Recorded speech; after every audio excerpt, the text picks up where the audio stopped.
De quoi naît cette idée d'Afrique in Visu? Alors en fait, Afrique in Visu, c'est une plateforme de blogueurs et de journalistes et de chercheurs et de photographes. En fait, l'idée est née en 2005 suite à une recherche que j'ai faite sur les rencontres de Bamako. C'était une étude en fait sur l'événement de la Biennale de Bamako qui se passe tous les 2 ans dans la ville et qui invite des photographes.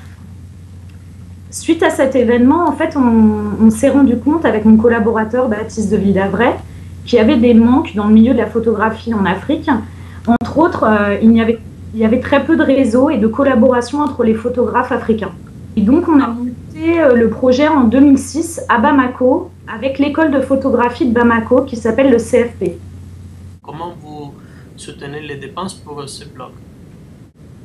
Alors, en fait, au départ, le projet d'Afrique in Visu, c'était un blog qui invitait des contributeurs, donc des photographes de tous les pays africains, mais aussi des photographes étrangers, italiens, français, espagnols, qui travaillent en Afrique. Depuis 2006-2007, ça s'est transformé en association, une association de loi 1901 en France, qui en fait assure la promotion des photographes africains et aussi qui les accompagne dans la mise en place de leurs projets. En fait, on n'est pas du tout subventionné, c'est une association pour l'instant qui fonctionne à la fois avec des contributions bénévoles de photographes, de journalistes et de chercheurs, et en fait sur lequel on met en place des projets avec des musées, avec des journaux, où on arrive en fait à obtenir des travaux ou des expositions pour les photographes collaborateurs. Bon, vous soutenez ce travail avec du bénévolat, c'est ça? Exactement. Oui. Et en fait, moi et mon collaborateur, donc Baptiste qui est photographe, Oui. et moi qui suis plutôt dans la recherche et en gros, je fais un peu la rédaction en chef du magazine, puisque on est un peu comme un webzine. Oui. On arrive aussi en fait à se faire rétribuer quand on part sur des formations en Afrique.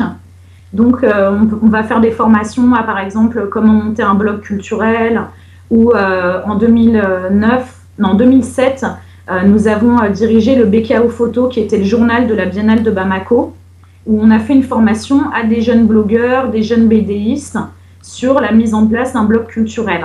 Donc grâce à cela, en fait, on arrive à faire fonctionner à la fois l'association et à la fois, nous aussi, à pouvoir recevoir des financements.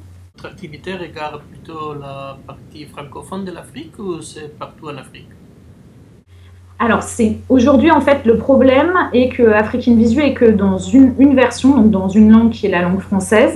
Oui. Donc, on est quand même majoritairement tourné vers des photographes ou des contributeurs qui parlent français, sachant qu'on s'intéresse aussi beaucoup à la photographie au Nigeria, au Mozambique, etc., où à ce moment-là, on est obligé de faire un travail de traduction par rapport aux photographes.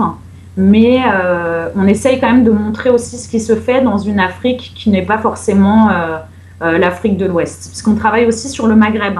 Donc on travaille beaucoup avec le Maroc, l'Égypte, etc. L'Afrique de l'Ouest et l'Afrique centrale majoritairement. Et quels sont vos projets pour le prochain avenir? Alors le futur proche, on va mettre en place une chronique avec la formation, donc une chronique, c'est des articles qui sont publiés toutes les semaines, en collaboration en fait, avec le WordPress, le prix photographique, le WordPress. En fait, ils sont en train de faire une formation en ce moment à Dakar avec une dizaine de photographes de toute l'Afrique. Et donc, toutes les semaines, ils vont publier sur notre site une chronique qui racontera cette formation, comment ça se déroule, et aussi il y aura une vision à la fois des stagiaires, donc des photographes, et à la fois aussi des tuteurs, qui sont le photographe Cédric Gerbehet et Sylvie Rebotte de Géo, qui nous montreront en fait comment se passe cette formation actuellement à Dakar. Donc ça, c'est vraiment dans le futur très proche, dans les prochaines semaines. Ouais. Et sinon, en 2011, on va mettre en place une formation à Brazzaville au Congo, avec des photographes du collectif Génération Elili. C'est un collectif d'une vingtaine de photographes sur place.